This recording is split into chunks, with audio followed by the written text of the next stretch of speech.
Donc, truc, donc, il disait tantôt, je vais essayer avec de TRX. Je clique là. Maintenant, je clique sur envoyer.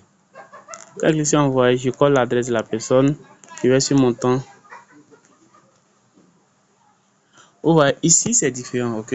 Pourquoi c'est différent? Il y a des cryptos, il faut mettre les grands chiffres comme ça. Ça, c'est pour les cryptos qui ont de petites valeurs. Vous voyez? Il y a d'autres coins aussi qui ont des petites valeurs. Exemple de TRX là. TRX, vous allez voir sa valeur. Sa valeur, actuellement, TRX est à combien? Je vais vous montrer ça. Ouais, non, sa valeur, c'est une petite valeur. C'est un coin. C'est à 0,10 $. Ouais.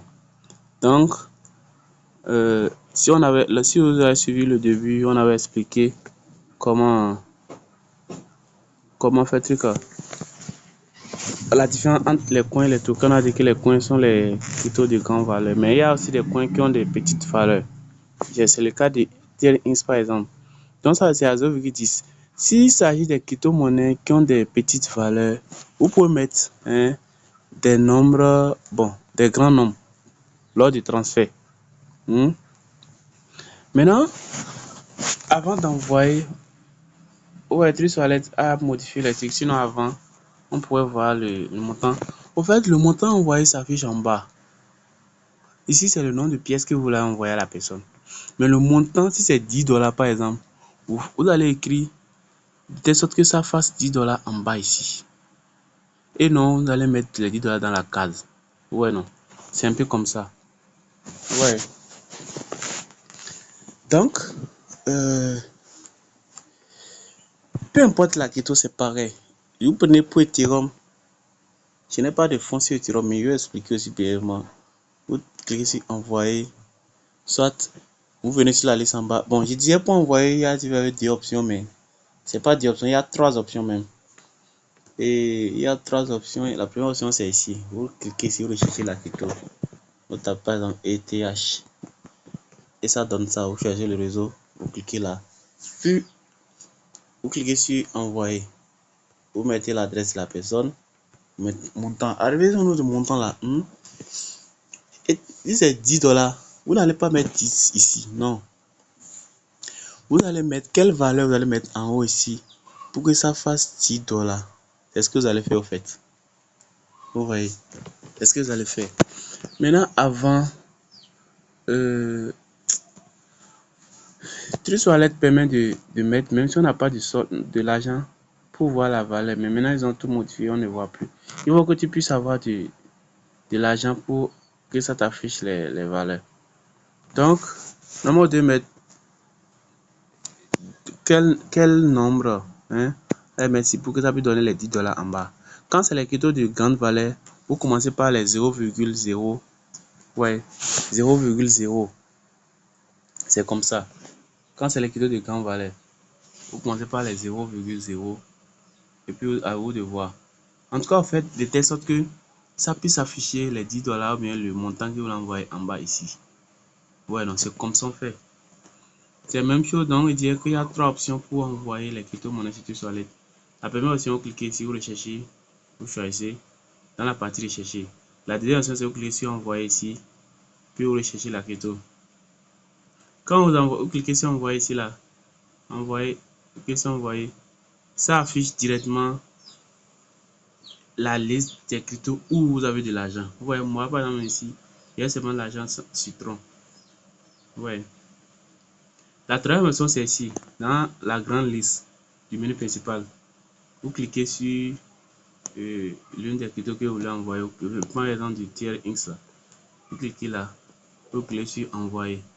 Et ces mêmes choses sont remplies. Ouais, non. Donc, c'est un peu ça. Mais quand il s'agit des cryptos de petites valeurs, vous pouvez mettre un grand nombre. Vous pouvez mettre par exemple 100. Ouais, vous pouvez mettre par exemple 100. On peut faire le calcul. Si, voici comment faire le calcul aussi. Ok, comment faire le calcul. Ok, Vous tenez compte du prix actuel de la crypto sur le marché. Ok. Je prends l'exemple du Tron qui est à 0,10 $. Vous voulez envoyer par exemple 10 $ à la personne. Quel nombre vous allez envoyer pour que ça fasse les 10 $? Vous faites le calcul, vous faites la règle de 3. Faites la règle de 3.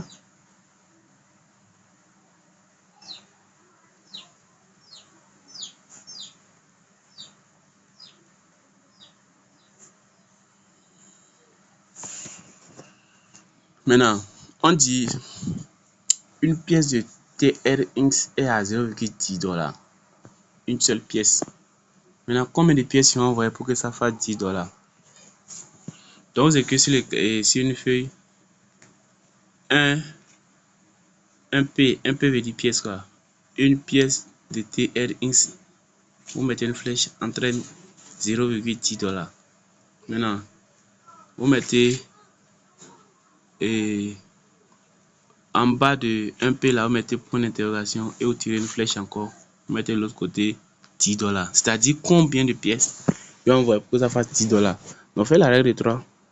Donc, pour faire le calcul, ça va faire. Faites 0, non, une pièce, 0,10 $. Là, vous faites 1 fois 10 divisé par 0,10. Donc, ça fait 100 pièces qu'il doit envoyer pour que ça fasse 10 $. Ouais, non. Donc, pour chaque calcul, vous allez, le 1 là, sera toujours là. Ok, pour chaque calcul, peu importe la crypto. Là, il y aura des changements, c'est au niveau de. Bon, peut-être, non, de Jean.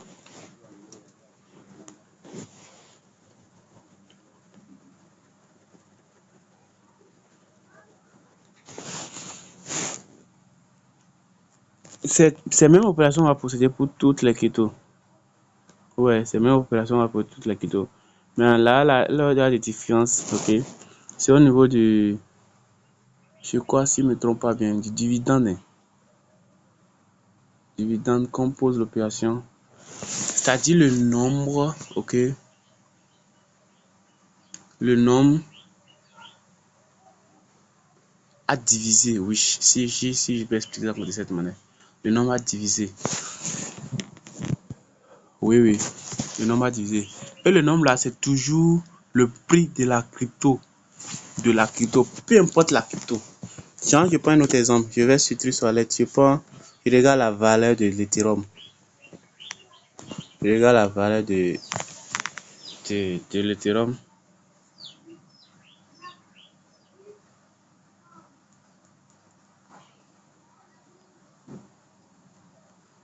Donc, je vais sur Trustwallet, je regarde la valeur de l'Ethereum.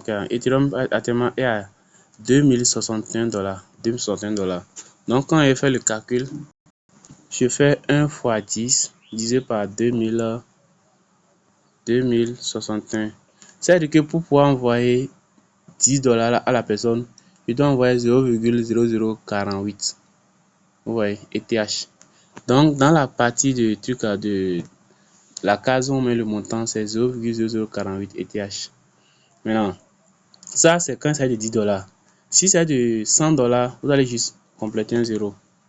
Vous voyez, donc là, c'est ici qui peut changer. Ici ne change pas. Bon, ici peut changer aussi en fonction du prix. Si le prix a augmenté, mettez le prix actuel.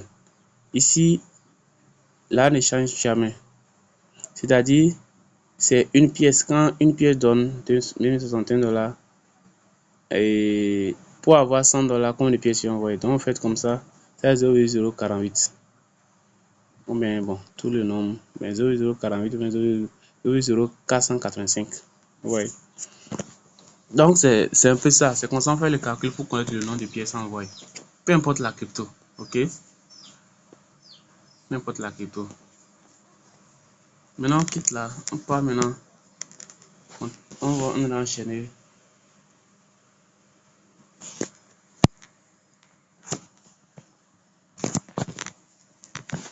On va enchaîner pour finir avec cette histoire.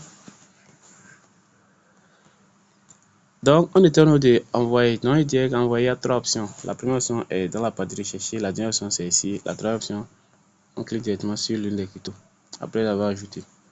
Maintenant, là, ce qui suit, c'est acheter. C'est ça, il dit qu'acheter là, ça vaut. Vous ne. Bon, ça, c'est pour ceux qui ont les cartes prépayées qui peuvent acheter tout ça là. N, la partie N là, très bien. C'est par là on passe pour faire ce qu'on appelle le staking. Et c'est quoi le staking? Le staking, c'est une manière, si je peux expliquer de façon très simple, c'est une manière de prêter votre argent à certaines structures pour avoir des récompenses. Genre, même sans rien faire, tout ça là, vous pouvez passer votre argent à cette structure pour avoir des récompenses. Mais quand vous faites ça, vous êtes coincé au fait. Genre, vous bloquez votre argent. Vous ne pouvez pas avoir accès à votre argent durant la période. C'est comme un contrat au signé. Maintenant, quand vous le voyez ici, c'est écrit APR, APR, APR et il y a différents pourcentages. Il y a aussi différentes cryptos. Voici les cryptos que vous pouvez staker. Ok? Maintenant, je vais vous expliquer les APR là. Et quoi, c'est en anglais. Et APR veut dire annual percentage rate. C'est-à-dire le pourcentage annuel de rendement. APR là.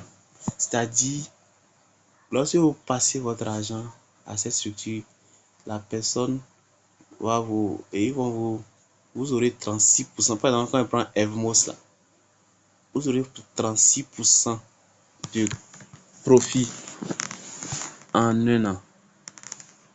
Je sais pas si je me suis un peu. Vous avez 36% de profit en un an. Ok, c'est ce que ça veut dire. Pareil pour les autres, mais là il y a les différents pourcentages. C'est-à-dire quand vous bloquez votre argent pour un an, après un an, ils vont donner 36%. Ouais, ici c'est 27%, ici c'est 19%. Si vous bloquez votre argent, eux seront d'utiliser votre argent pour gérer leur business. Et à la fin, ils vont verser 36%. Mais puis vous pouvez les 36%, les pourcentages là, quoi, de façon hebdomadaire ou mensuelle. Et puis vous payez ça. Mais en tout cas, à la fin, vous aurez tout pour tout 36% en fonction du montant que vous avez stacké. Ok? Maintenant, il y a d'avantages, il y a d'inconvénients. L'avantage, c'est que ça vous permet de gagner des profits. Ouais, en un an, par exemple, vous gagnez 36%. Or que quelqu'un d'autre qui a simplement acheté, gardé sa crypto-monnaie, la personne va bénéficier du, du, du profit juste en gardant. La personne n'aura pas de profit supplémentaire. Mais quand vous stakez, vous aurez des profits supplémentaires. Seulement que, c'est pas que vous aussi, vous n'allez pas avoir de profit quand la crypto va faire une hausse. Je prends le cas de cette crypto. Si elle fait une hausse de 1000% par exemple, ça va agir sur votre capital aussi. Votre capital va subir aussi des hausses. Ok? Seulement que lorsque, et par exemple, il y a quelqu'un d'autre, lui, n'a pas fait le staking et que la crypto a fait une hausse de 1000%. Normalement, ce qui est bon, quand ça fait une hausse comme ça, on retire les profits rapidement. Pour que quand ça a baissé, vous n'allez pas, bon, être un peu en perte. Mais la personne peut le faire parce que l'autre n'a pas stacké ses cryptos, mais vous ne pouvez pas le faire parce que vous avez stacké votre crypto et vos cryptos restent bloqués. Voici l'inconvénient. Si vous avez besoin d'argent pour gérer une situation, vous ne pouvez pas vendre les cryptos. Ça affiche toujours le sort de votre portefeuille là, vous avez ça là, mais vous ne pouvez pas avoir accès à ça si le contrat n'est pas terminé. Voici encore l'inconvénient de staking. Ouais. Le premier inconvénient, vous ne pouvez pas et faire truc. Vous ne pouvez pas retirer les profits au cas d'une hausse. Deuxième inconvénient, si vous avez besoin de l'argent pour gérer une situation et que vous devez vendre une partie de vos cryptos, vous ne pouvez pas vendre. Ouais. L'avantage, ça vous permet de gagner des profits supplémentaires. Ok. De gagner des profits supplémentaires. Donc, voici un peu ça. Lorsque je prends par exemple le cas du premier Evmos, ok, il crois que ma connexion est terminée. Bon, je vous reviens, je vais rapidement faire notre connexion. Bon, je vais expliquer brièvement. La connexion est terminée. Normalement, pour faire le staking, vous cliquez là. Ça vous amène sur la page de staking. Ça vous affiche le montant minimum à staker. Et il y a aussi des périodes aussi qu'il faut choisir. Il y a des périodes que vous pouvez choisir aussi. Des périodes peut-être de 3 mois, de 6 mois. Mais quand il n'affiche pas, ça veut dire que c'est une période d'un an. Et d'habitude, tu rates là, c'est soit un an, si je ne me trompe pas bien. Mais des fois 6 mois. Mais il y a aussi les échanges centralisés. Vous pouvez faire le staking de 15 jours, de 30 jours, de 60 jours, 90 jours. Ou soit un an si vous voulez. Donc, voici cette partie N là. C'est ce que ça veut dire. Maintenant, bon, je crois qu'on a presque fini. Ça, c'est dans les options du bas. Là, ils ont mis en bas échanger là. Échanger, bon, ça, c'est si vous voulez. Et j'emprunt une autre crypto pour avoir une autre crypto. Mais moi, je ne vous conseille pas trop cette partie. Ça coupe trop de frais, tout ça là. La partie où moi, je vous conseille là, c'est la partie du navigateur. Je vais expliquer. Lorsque je vais sur la troisième partie et en bas là, découvrir, ça c'est juste pour avoir les informations sur. Ouais, s'il y a les nouvelles informations, on dit XRP Price Prediction. How I evolving landscape of Bitcoin and the crypto. Ouais, en tout cas, ça donne les informations seulement de l'actualité, quoi. L'actualité de la crypto. Maintenant, en bas, vous avez encore d'autres informations sur d'autres trucs. Là, quand on défile, on tombe sur cette partie, DeFi. C'est si ça, on va travailler. Je vais faire ça sur la prochaine vidéo. C'est quoi PancakeSwap, Curve? Bon, ce que l'on utilise beaucoup plus, c'est les deux là, PancakeSwap et Uniswap. Au fait, ce sont au fait les. Et très bien, c'est pas là. Quand on disait on utilise les crypto-monnaies pour acheter, et je dis on utilise les portefeuilles, les échangeurs décentralisés pour acheter les crypto-monnaies, c'est passe, ici on passe. PancakeSwap, c'est, tu peux dire, c'est le DES, ok, par lequel on passe pour acheter les tokens du réseau BP20 uniquement. Ça, c'est PancakeSwap. Uniswap, c'est le DES par lequel on passe pour acheter les tokens du réseau ERC20. Quand on parle de ERC20, on parle de l'Ethereum. Quand on parle de BP20, on parle de Binance Smart Chain. Donc, c'est un peu ça. Donc, sur la prochaine vidéo, je vais expliquer comment acheter les crypto-monnaies dedans. Mais, si vous voulez acheter les crypto-monnaies du réseau, si on utilise Uniswap là, c'est parce que sur les échanges centralisés, on ne peut pas acheter les crypto-monnaies là-bas. Les crypto-monnaies qu'on veut acheter là, on ne peut pas avoir ça là-bas. Mais quand on peut avoir ça, il faut aller acheter. Pareil pour PancakeSwap aussi. Si vous voyez que vous voulez acheter par exemple une crypto-monnaie, allez voir sur les échanges ou bien sur CoinMarketCap d'abord. CoinMarketCap, c'est une application d'achat sur Play Store. C'est écrit CoinMarket. Je vais vous montrer comment télécharger ça sur Play Store. Vous allez sur Play Store. Bon, je vais sur Play Store. Play sur. Vous allez chercher CoinMarketCap. Ouais, ça sort comme ça. Vous cliquez.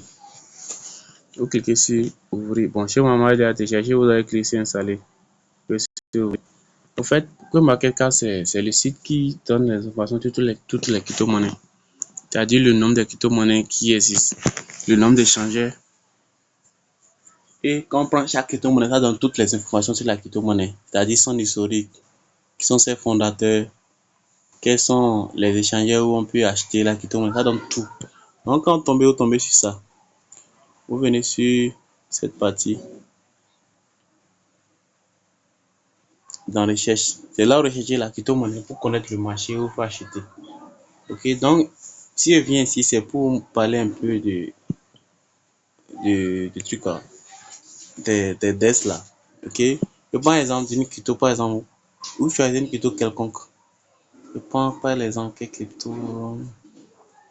Je prends la crypto TIA. Ok, je clique sur ça.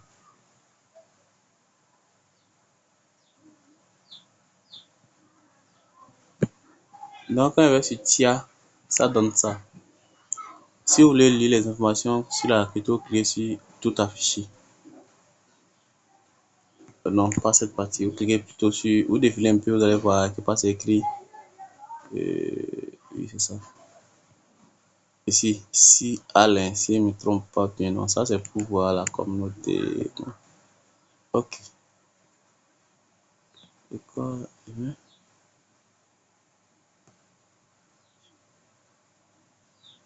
La partie la plus importante, ok, les plus, ok, très bien. C'est dans la partie où vous avez mis à propos de Celestia là, tout affiché, c'est là.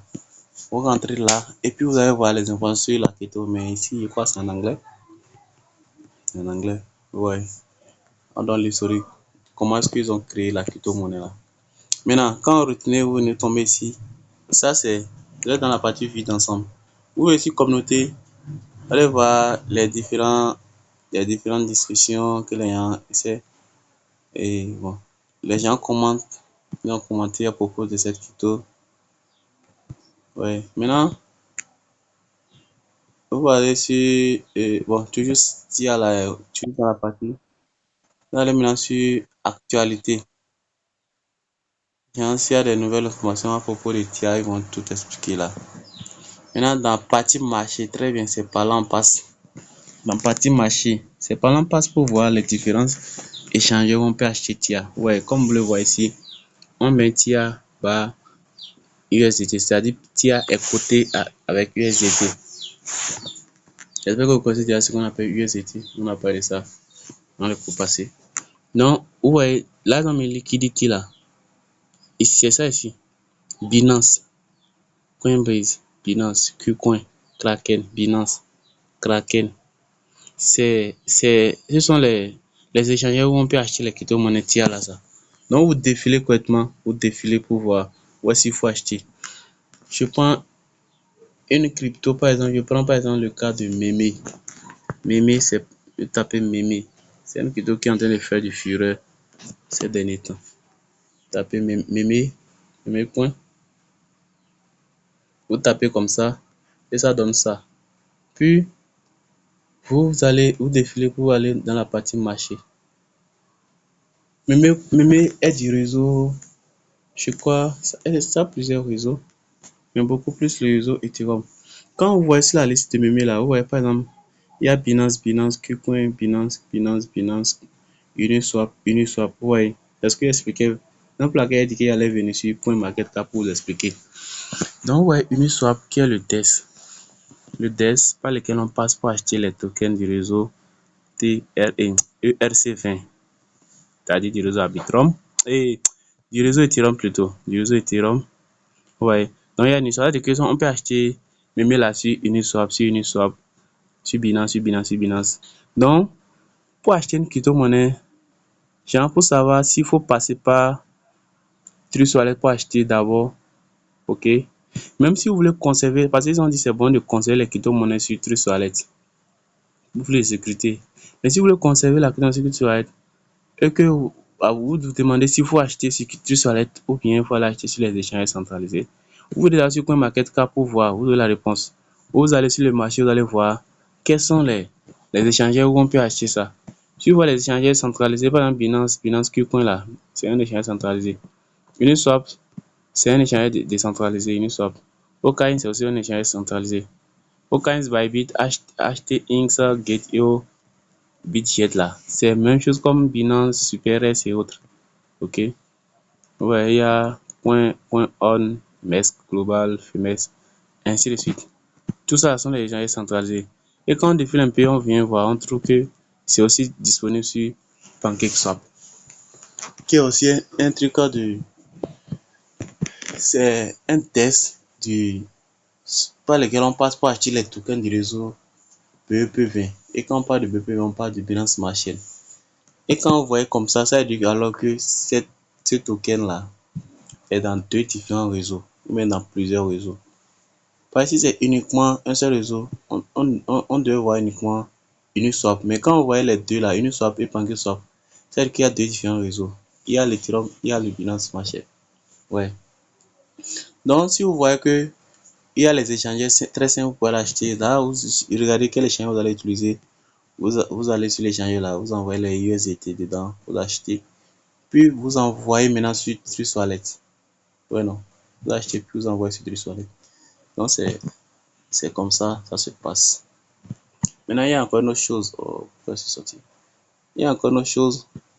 L'autre chose dont je veux parler, c'est l'adresse du contrat. Comment copier l'adresse du contrat du crypto? Pour copier, quand vous venez sur Trust Wallet, sur CoinMarketCap, vous défilez. Ok. Vous êtes totalement en bas. Mais vous venez, vous tombez sur ça. Vous voyez là, c'est écrit, la partie où c'est écrit contrat. C'est écrit Ethereum. Ça dit c'est le réseau ça. Donc ce token là est du réseau Ethereum. Ok. Vous cliquez là, sur la flèche qui est devant Ethereum là. Vous voyez l'adresse du contrat. Vous copiez. Et vous allez maintenant sur votre portefeuille Trust Wallet. Et je vous ai dit comment ajouter les tokens sur Trust Wallet. Si vous voulez ajouter, il y a deux manières d'ajouter les tokens sur Trust Wallet. La première manière, c'est de passer par ici, cette option là. Puis vous cliquez, vous recherchez la crypto, vous cliquez sur ajouter. La seconde manière, vous cliquez sur plus. On ajoute ça par l'adresse du contrat. Vous cliquez sur plus. Très bien. Lorsque vous cliquez sur plus, on dit token. Ouais, je viens de copier l'adresse maintenant, en fond du réseau. Le réseau c'est Ethereum et le réseau est là. Maintenant, je colle l'adresse qui est ajoutée. Quand je colle, ça affiche toutes les informations. Vous voyez, toutes les informations sur le token. J'ai cliqué sur économiser et le token est ajouté. Ouais. Voici comment on fait pour ajouter les tokens avec l'adresse du contrat. Ouais, non. Vous allez sur CoinMarketCap, vous allez dans la partie et vous défilez totalement pour aller vers le bas. Totalement en bas, vous allez voir c'est écrit quelque part et c'est écrit contrat. Vous cliquez sur la flèche qui est devant le réseau. Des fois, il y a plusieurs réseaux. Vous allez choisir l'adresse du contrat en fonction du réseau. Ok, en fonction du réseau. Ok, puis vous cliquez la flèche là pour copier l'adresse. Maintenant, dans quel cas il y a plusieurs réseaux, je vais expliquer. Par exemple, s'il y a une crypto, par exemple, je prends l'exemple de Floki. Je tape Floki, je recherche. C'est un token, on défile totalement vers le bas. Ouais, quand on vient ici, ouais, dans le contrat, il y a Ethereum et BNB Smart Chain, entre parenthèses BEP20. C'est ce que je vous expliquais. Quand on parle de Binance Smart Chain, c'est BEP20. Donc, Floki est sur deux réseaux, Ethereum et Binance Smart Chain. Donc, si vous voulez ajouter Floki sur Trust Wallet, il faut l'ajouter en fonction du réseau. Je prends l'exemple, je vais ajouter Floki du réseau BEP20. Je clique sur copie. Je vais sur Trust Wallet dans la partie d'ajout.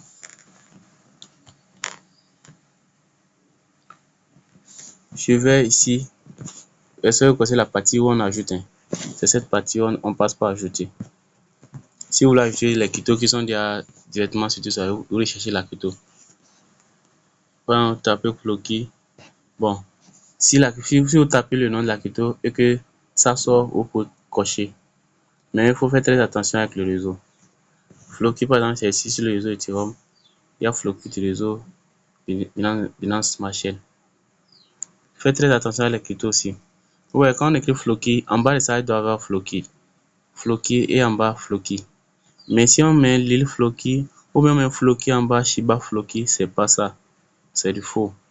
Voyez les ancrés des fausses cryptos, quoi. Donc faites très attention. Maintenant, si vous voulez ajouter directement avec l'adresse du contrat, vous cliquez ici. Là, vous cliquez encore sur plus. Si vous voyez, on a choisi quel réseau là-bas. Binance Smart Chain. Vous cliquez ici pour changer de réseau. Vous tapez Binance Smart Chain. Vous collez l'adresse. Si vous choisissez mal le réseau, ces trucs-là ne vont pas se remplir. Ce serait vite. Puis vous cliquez sur économiser. Et puis le token va s'ajouter. Ouais, non. C'est comme ça on fait pour ajouter les tokens avec l'adresse du contrat. Donc, je crois que j'ai tout expliqué. Ce qu'il essaie d'expliquer maintenant, c'est comment acheter les tokens sur Trust Wallet. Mais comme je l'ai dit, avant d'acheter, allez voir d'abord sur CoinMarketCap les échangeurs centralisés où vous pouvez acheter. Vous comprenez un peu. Là, si vous voyez qu'il y a un échange très simple pour acheter, je vais expliquer maintenant. Pourquoi on n'achète pas les crypto-monnaies sur Trust Wallet à tout moment? À cause des frais. Parce que si vous voulez, vous possédez par exemple $10 que vous voulez acheter une crypto sur Trust Wallet, mettez en tête que vous allez perdre au moins 1 à 2 dollars pour les frais. Vous voyez. Or que si vous faites pareil sur les échanges centralisés, vous n'allez rien perdre. Les frais sont moindres. Le seul frais à ce niveau, c'est au niveau du transfert. Quand vous voulez transférer de l'échange centralisé vers l'échange décentralisé, c'est-à-dire par exemple Binance, SuperS, KuCoin et autres, vers Trust Wallet, où on prend des frais. C'est là que vous allez juste payer des frais. C'est mieux d'acheter sur les échanges centralisés et envoyer sur Trust Wallet. C'est comme ça se passe. Donc voici un peu ce qu'on peut mettre sur Trust Wallet.